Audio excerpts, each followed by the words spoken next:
You're listening to the Mentors for Military podcast with your hosts, Robert Gowan, Rudy Lindsay, Mike Pritz, and Kat Kalin. Hey, Colin. Hi, Rob. How are you? Good. So Kat's preparing for the Yomp over there in the UK. 16 miles last Thursday? Yeah. Good On effort. Saturday, I did 16. Aren't you doing it also, Colin? I mean, Team Fortitude is just eating that up. Yeah, they're doing great, and I've done I've done a lot of stuff with them, but I'm not on that one. I've got lots of preparation stuff for my own things for this charity boxing event. Yeah, how's that going? I kind of followed it on Facebook. Saw a bunch of pictures of you like training for it. Are you actually going to be in it? Yeah, I went down to a charity boxing event a couple of months ago, and in my drunken haste, I agreed to do some charity boxing.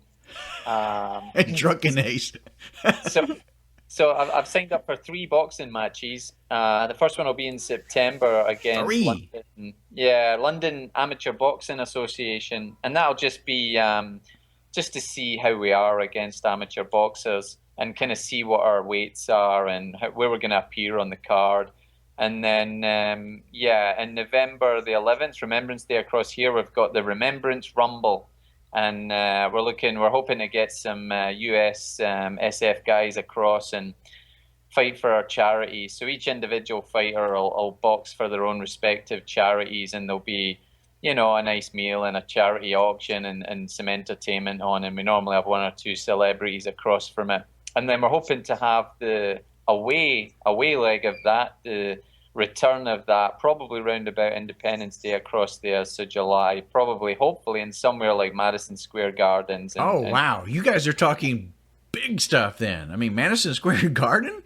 Yeah, it's huge, and apparently you guys have a celebrity who's leading that, and that's been kept secret from us. We've let ours out the bag a little bit. We've got Nigel Benn, who's one of our old real high quality boxers, who's going to lead the team out, and he's ex-military himself. And guys like Ricky Hatton, who are going to help with the training and stuff like that. But so we're all we're geared up, and we've been playing Rocky music and watching Creed in preparation for it. I love the whole Rocky music, because actually Kat was listening to that Saturday when she was doing her 16-mile trek. Awesome. Yeah, it keeps me motivated when I'm walking for hours on end. 4 hours and 11 minutes on Saturday, and it's just like this weekend I have to do 18 miles, and it's not so much the walking, it's just the time. Like, I wake up at like 3 a.m. and just walk. I'm like a crazy person out there. Just outside by myself walking around. But no, I'm excited. I'm looking forward to it. So how many guys do you have so far boxing? Like SAS guys? So I think we've got 8 SAS guys, all at different weights, and I think I'm the lightest at about 175 pounds. We've got some big guys, and we're looking for guys to fit the right weight categories. I don't have them all. I'll be the lightest, so I would imagine there'd be anything from 175 pounds up to about 250 pounds. Yeah. So all the different kind of weight classes, and really we're looking for any US SF guys who relatively novice boxers, but around about our age, kind of 40s or above, or even that have just left and want to take part for charity, and pick your respective charity, and have fun, really have fun and raise awareness for the respective charities, and kind of lead on this kind of cross the water collaboration and sharing experiences and support. When do you think that they're going to make the announcement of the celebrity person on this side of the water? I mean, why would you not do that already? Because that could really boost the image here. Yeah, I think so. I don't know whether it's like slow release. You guys are playing mind games on us. Always one step ahead, and just got that in the background as your ace card to I don't know. Yeah. I've no doubt it'll come out at some stage, or maybe there's a couple of guys they've got in mind and they're just finalizing it. But yeah, looking forward to it and looking forward to the event, and but I think both in London and New York it'll be a great gig, and hopefully the future of something on an annual basis, which I'd like to see kind of forces wide So I'd quite like to see our Marines against US Marines, our paras against your Rangers, and make it a big thing, promote a lot of the different units, get the females involved as well, get some of the amputees involved, and raise awareness for all the different charities, because there's a lot of them out there. Oh, I love it. Actually, we had Mike Glover on from Soft Survivor. He owns a company, Fieldcraft. And he is a former Special Forces and sniper. And I was telling him about it. And I think we were off air when we were talking about it. And he was like, oh, that sounds pretty interesting. I might want to hear more about that. So we might have one. That'd be great. And see a lot for it on the Fight for Lives website. You'll see a lot of the information on it about the dates of the events, the different charities. We've got some local media, local newspaper, The Sun and stuff that are going to be promoting each individual fighter, their charity, and they'll have details about it. Anybody that goes on my Twitter or on my Facebook will probably see lots of different sharing of each of the individual dates and some of the charities involved. So yeah, there's a number of ways. But yeah, we're hoping to get as many US guys involved as possible. So the first one's in November? So we've got the first one in September, which is for our guys just to fight the London ABA, and that'll be our first real boxing match, really, right, as individuals and as a team. And then November will be the first of what we consider the two kind of main events, home and away. So November will be the London gig on Remembrance Day, and then probably around July across the Madison Square Garden. Oh, that's awesome. So is it going to be streamed live, or is it just oh, that's good. Internal? Yeah. So we can watch, or I don't know whether it'll be streamed live. They're talking to satellite guys at the minute about possibly covering it on satellite TV. If that doesn't happen, it will definitely be streamed, but I don't know whether it'll be streamed live. The last smaller event that Phil Campion was at, that was streamed, so you could watch that afterwards. But yeah, big good question. I don't know whether it'll be live. It'll definitely be streamed. Everyone will be able to see all the fights irrespective, but whether it's live or whether it's streaming or satellite, I'm not sure. But certainly the satellite companies want to do this on a kind of annual basis. So this is amateur, so we're talking 3 rounds. Yeah, so it'll be 3 3-minute rounds, and then it'll kind of go to the judges.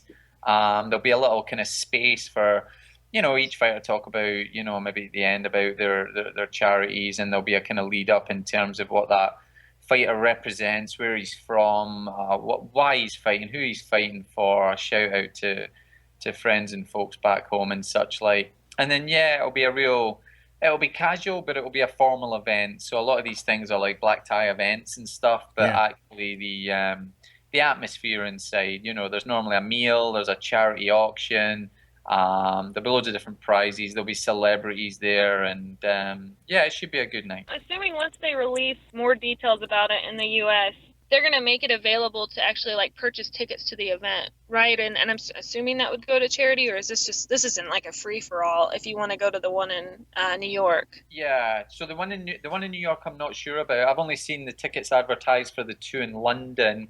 You can buy them now. You can go on the www.fightforlives.co.uk website. But the ones in New York, I think the US veteran guys are going to run with. And everything goes to the charities. I think the Fight for Lives website, they're going to kind of sponsor the whole of the event. They're looking for sponsors, and they'll have their own kind of sponsorship. But each individual fighters from both the UK and the US have their own individual charities that they want to fight for, and obviously there'll be money raised for them as individuals and through the company thing. So yeah, it's just to really kind of share the awareness, but have a kind of fun night as well. I'm looking forward to it.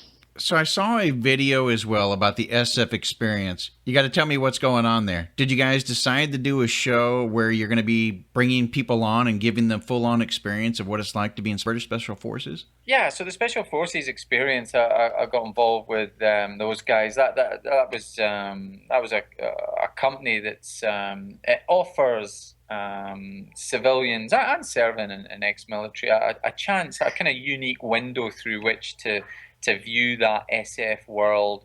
So they might get an insight into the kind of terrain, the timings, the distances that need to be covered for the endurance part of selection. It could be evasive driving, it could be escape and evasion, It could be fieldcraft. It could be a whole list of things depending on which event they sign up for.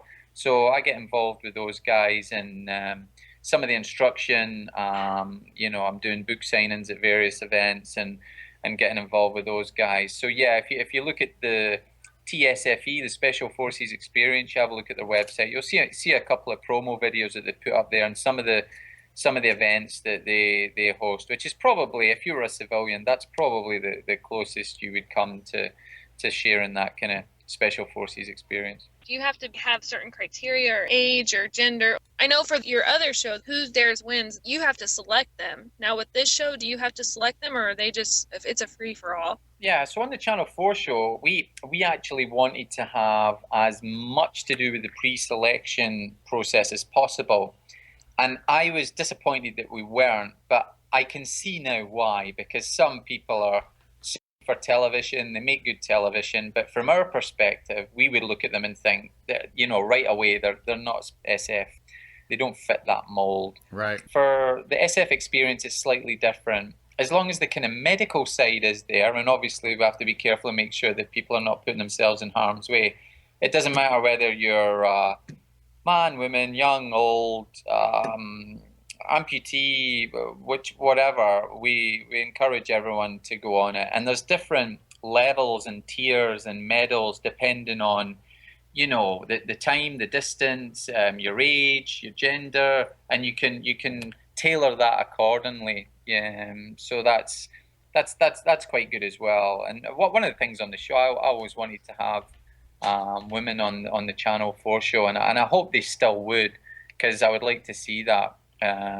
We're unfortunate in our SF world that we don't have a massive infantry from a female perspective to draw on for our SF, and but I'd like to see that. I'd like to see that on the Channel 4 show, and luckily the Special Forces experience, there's a lot of women that sign up for it, and a lot of women do very well. Do you have to be in the UK to do it, or is it like open for everyone? No, you don't. I mean, as long as you're in the UK, obviously, but no, you don't have to be from the UK. We've got a lot of foreign nationals that turn up and just want to have a go of it. I've seen, Swedes, Danish, Dutch,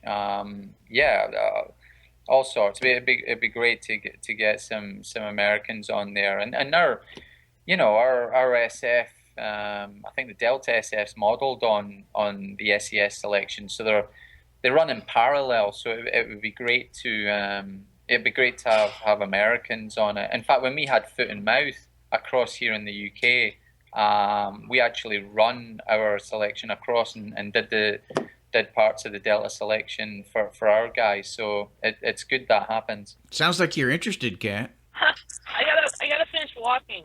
I got 100 miles to walk here. I can't break myself. So I'm doing a 50-mile training plan now, and then I do the 100-mile at the beginning of the year. So in December I'll have about 3 to 4 weeks break. But I don't know. I hear these things like, oh, I want to do that. I want to go through hell. But I don't know.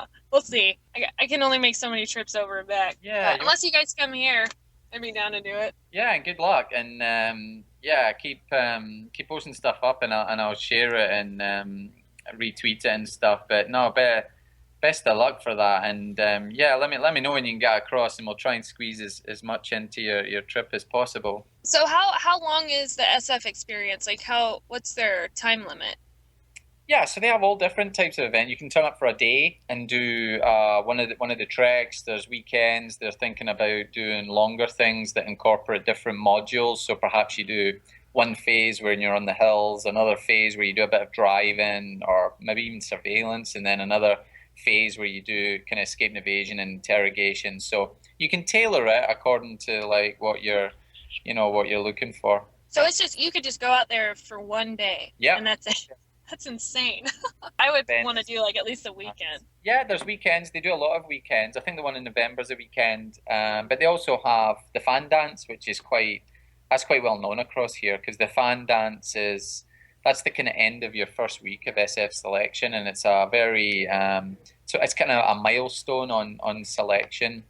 It's kind of 24 kilometers in just over 4 hours, but it's quite steep. You go up Jacob's Ladder and up Penny Fan. They call it the fan dance, and it's quite well known. That's one of the events they run So yeah, check that out. That's good for a kind of 1 day blast to kind of measure yourself. So, and you said that they get medals for each achievement? Yeah, they have different tiers, they have different timings. So, if you wanted a gold medal, you would achieve the march in between this time and this time. Then there's a silver medal and a bronze medal. And then they also have a kind of almost a point system where you can do lodestones or whatever, which is one kind of week of selection. And depending, as long as you pass all the kind of marches on that, that puts you forward to the next stage. So, there's a lot of guys and gals out there with different certificates and medals, which makes it more easy to compare it as opposed to a kind of pass fail or a complete didn't complete. Because even if you get a bronze, maybe next year you'll have another go and try and get a silver, or so you've got something to kind of work towards. And when you've got the gold level standard, that's equivalent to kind of SF standard, so it gives you something to kind of aim and measure against.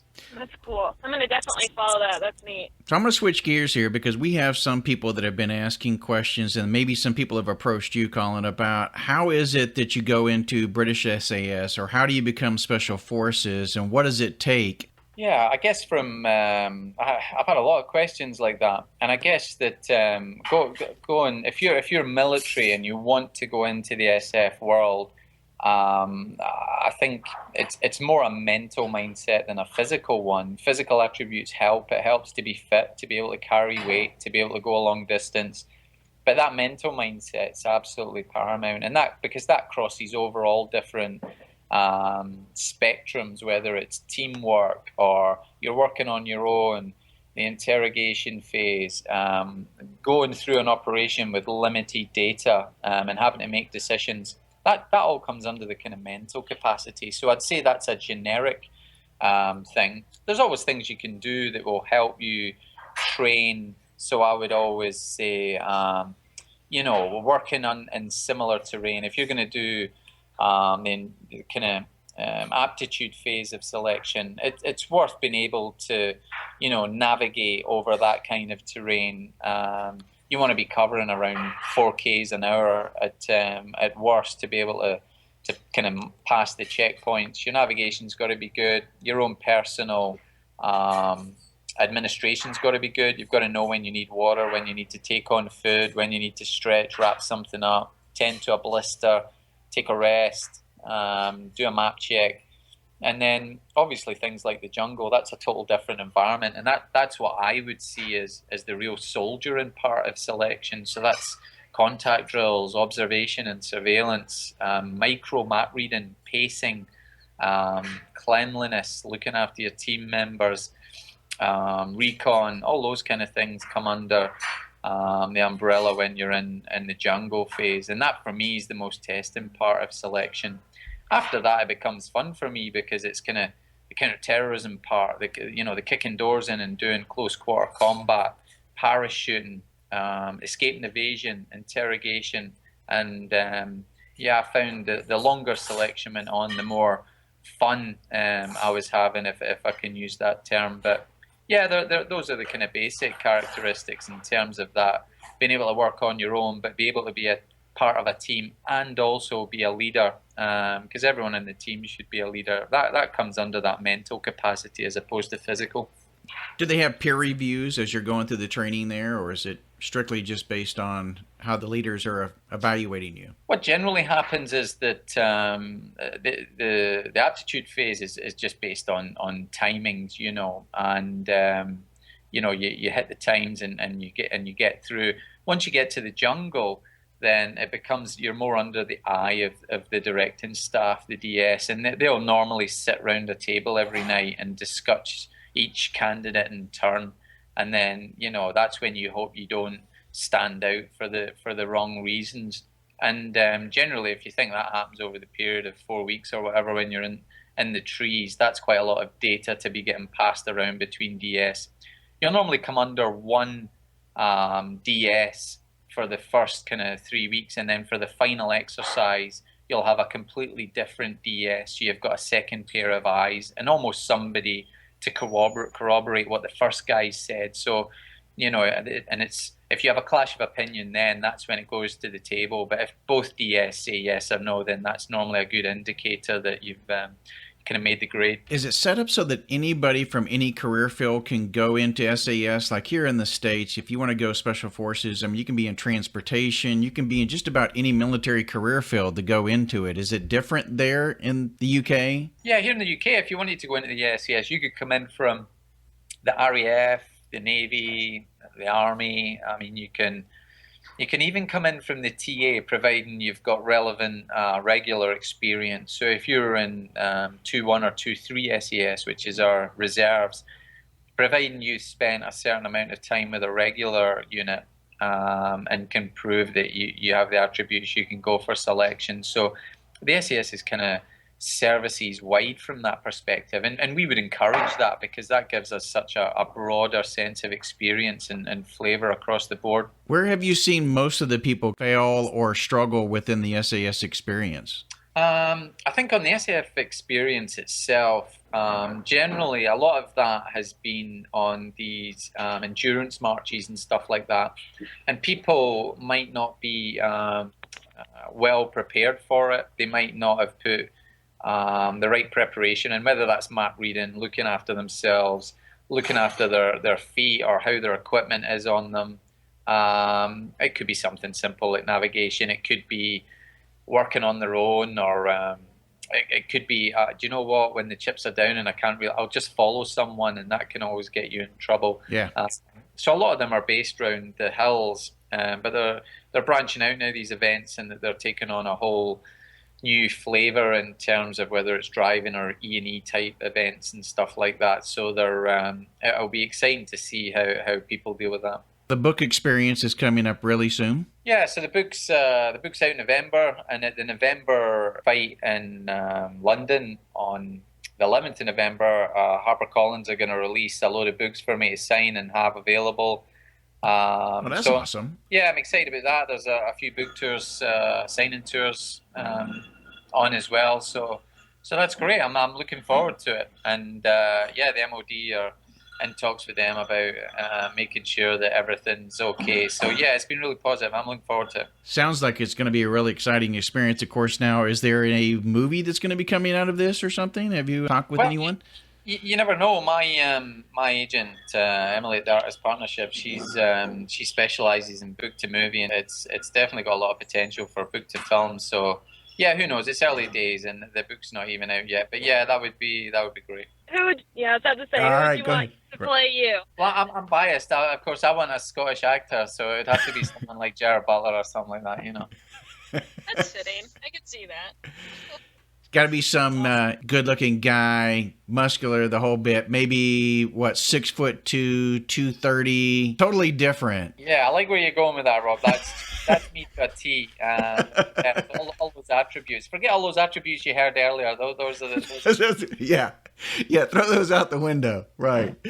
It's so funny, though, when you start seeing the difference between the real-life person and the person that you believe to be the character within the book or the person on the movie screen. You see the real life, and you're like, really? That's totally different. Yeah, absolutely. And you see that sometimes. And I think if the book ever got made into a film, I would want to have some kind of cameo somewhere so that people, just to prove that grey man that people would say, what? The guy was in it? Was in the movie? Where? And I'd be like, that guy never noticed. They just walked in the background, But I think that would kind of tell a story in itself.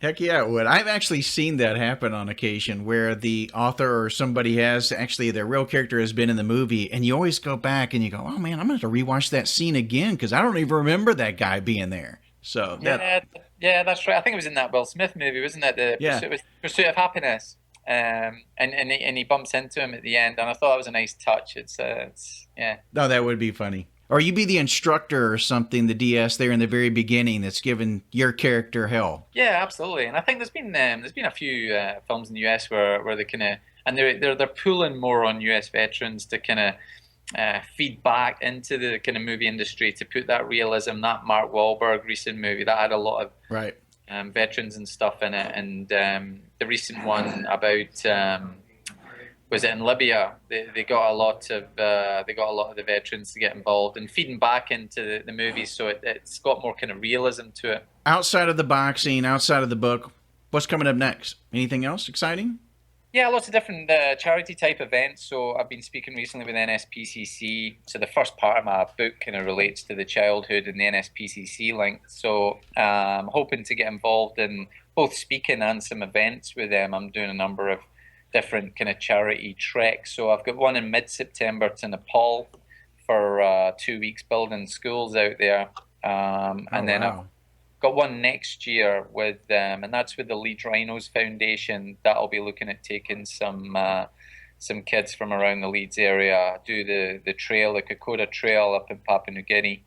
And that's an old kind of veterans march where the Australians kind of carried the ammunition up when they were fighting the Japanese, and that's quite a good trail to do. And we'll try and take some amputees up there as well, and that should be good, and that'll be through the Leeds Rhinos Foundation. So I'm keeping busy with the charity work in between some of the motion capture work I do with Rockstar Games, public speaking and booking TV stuff. So a lot's been happening in the UK right now about the Chilcot Report, and I've done quite a number of news interviews with BBC and ITN about the kind of impact of the war from a kind of intelligence and both a public opinion type, so Tony Blair's in the crosshairs across here, and that whole intelligence piece about before the war and our kind of the stuff that happened after we got there, I think, how much did we do to kind of repair Iraq and stuff like that. And I mean, it's a straightforward one from a veteran's point of view. We went there and did a job and did it to the best of our abilities alongside our American brothers and sisters. But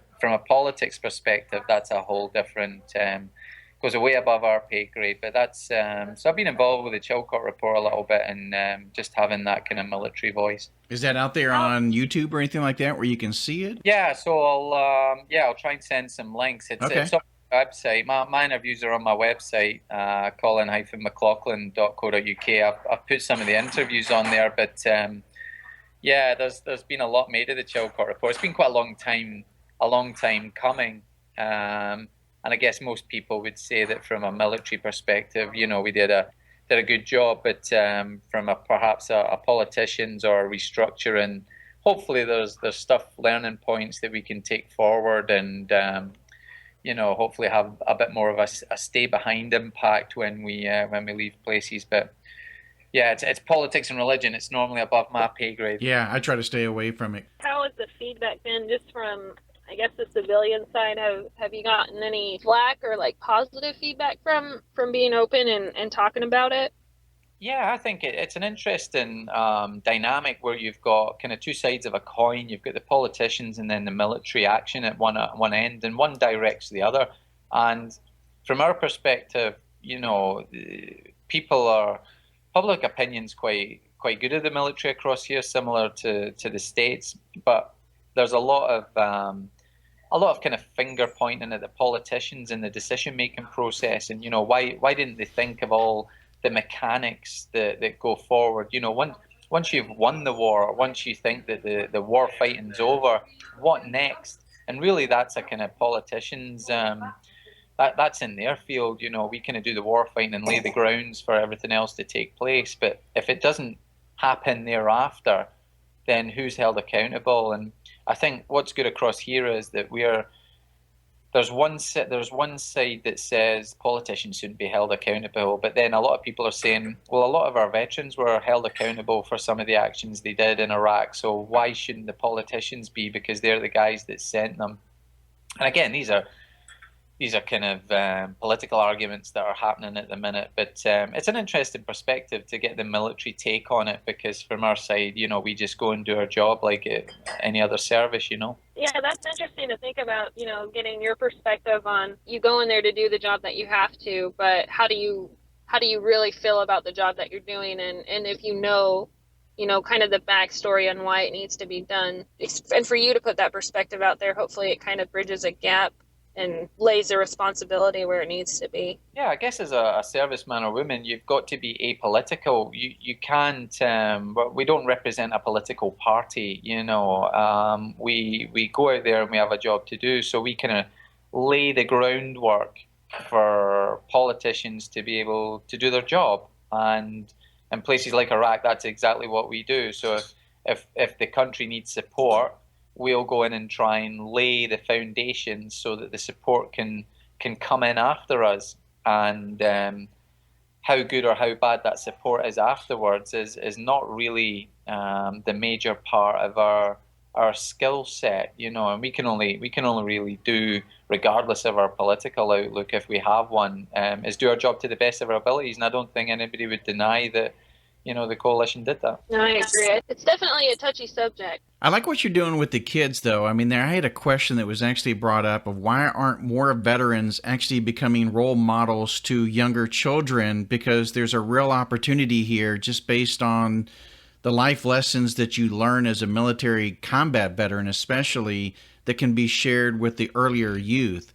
And so I like the fact that you're kind of doing that big brother type of thing, getting an opportunity to mentor them. Yeah, and it's one of the things that Pilgrim Bandits are really good at. They take amputees and veterans and they sit them alongside young people and provide that kind of, like you say, that male role model or someone with real experience that's probably come from a position not too far from them. I was Sure. a different person when I joined the army at 15 than I am now. And that's 99% of that's due to the military side. So, you have a lot to offer when you come out. And at an age where, dare I say it, we've got a lot of poor adult role models, male and female, out there on public display on television sets and social media. It's good to have that veteran perspective. These are guys that have fought for something worth fighting for. They've got real values and perspectives on life, and they bring real experience and dynamics in terms of leadership and teamwork. So, no, absolutely. If anybody, they bring the most to the party. So it's great to see that when that's encouraged. It is. I think we need to do a lot more of that here in the States. I'm sure there are certain types of organizations that do it, but it's just probably not publicized as much as it should be. It's a real opportunity that doesn't need to go to waste, for sure. Yeah, I'd agree. You think about it, too, especially with the way that the world is, we're trying to make that generational shift and leaving a better place for our children and their grandchildren. I think we have a responsibility to do that. Yeah. Well, it's good catching up with you, Colin. I'm glad you were able to come join us back on a show. We're going to have to do this again, obviously, in the near future, especially with all these boxing events. I hope I don't see you with, bloodied flat up nose and face and scars all over and the puffy eyes. And I'm really going to be praying for you, brother. Yeah, you might find my camera's broken coincidentally at some stage if I look like something at a Phantom of the Opera. But I've always said I've got a face for radio, so there's no great loss there. I was about to say your female fan base might drop a little bit. Yeah, I doubt it. They're going to come running to your aid. Yeah. That might not be a good thing. Yeah, you might want to change the locks on your doors. So September, we're only talking about 6-7 weeks away. Yeah, I've been cutting down the weight a little bit and on the bags and the skipping rope, and it's funny, the Leeds 10K set me back a little bit. I do a little bit with Leeds Rhinos Foundation, so I went down to run the Leeds 10K with them, and it was then that they told me I'd be keeping up with Kevin Sinfield, who's one of their kind of legends there. He's the captain that's just recently hung up his boots from the kind of treble winning side. And he'd obviously been training for it. And I said, what kind of time are you thinking of doing this? And he went, as long as I'm under 50, I'll be fine. I thought, okay, that's not too bad. And he set off absolutely lightning. And I got to the halfway point and I felt my calf starting to pull. And when your pride makes you keep going? Yes. Think, I can't give in. I've just got to keep going. And eventually I had to give in and say, look, I'm going to have to let you pull away at the end because I can't. My calf's pulling up. It got all bruised underneath, so I probably didn't do myself any favors. But I think he went round in about 45 minutes, which was slightly too fast for me. But yeah, that was a lesson learned. So yeah, you try and balance all these things and keep them in perspective. So yeah, just remember that, Kat. Don't go injuring yourself now. You're in for the long haul. Oh yeah, I'm 9.5, 10 months out. Like really biking and walking, just pacing myself. I'm definitely not wanting to go out there and kill myself. So, I'd be in good but shape. yeah, no, I'll be good by the time the walk comes up. I just got to stay motivated to walk for hours on end. I swear, that's the only part. It's just like, man, this is a long time of just walking. Yeah. So, and I'm trying to keep my, like you were talking about, like, what is it?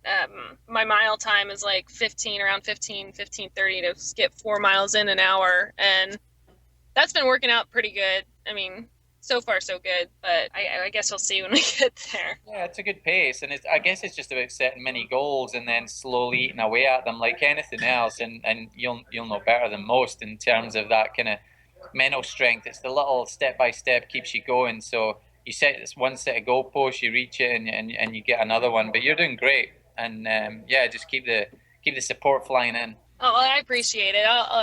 I'll definitely, all my miles and everything, you'll see them on there, and I'm tracking them. So I think I came up to, with my training program, is going to be over, by the time I get to the Yomp, it's going to be around like 2,000 miles, around, 2,200 miles. So I'm just walking. Crazy. That's a lot.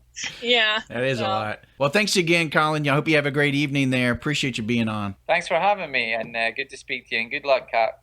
Oh, thank you. I appreciate it. All right. All right. Cheers. Cheers. Thank you for listening to our podcast. You can follow us on Twitter, Instagram, and at Facebook by searching at Mentors, 4 MIL, and please subscribe to our podcast. It's free, and it ensures you're the first to hear our latest podcast show. We have several options depending upon your device, and we're at iTunes, SoundCloud, at Stitcher, and at TuneIn Radio. It doesn't matter whether you are searching for your passion or purpose, finding your way through a military or civilian career, working on your fitness, or just about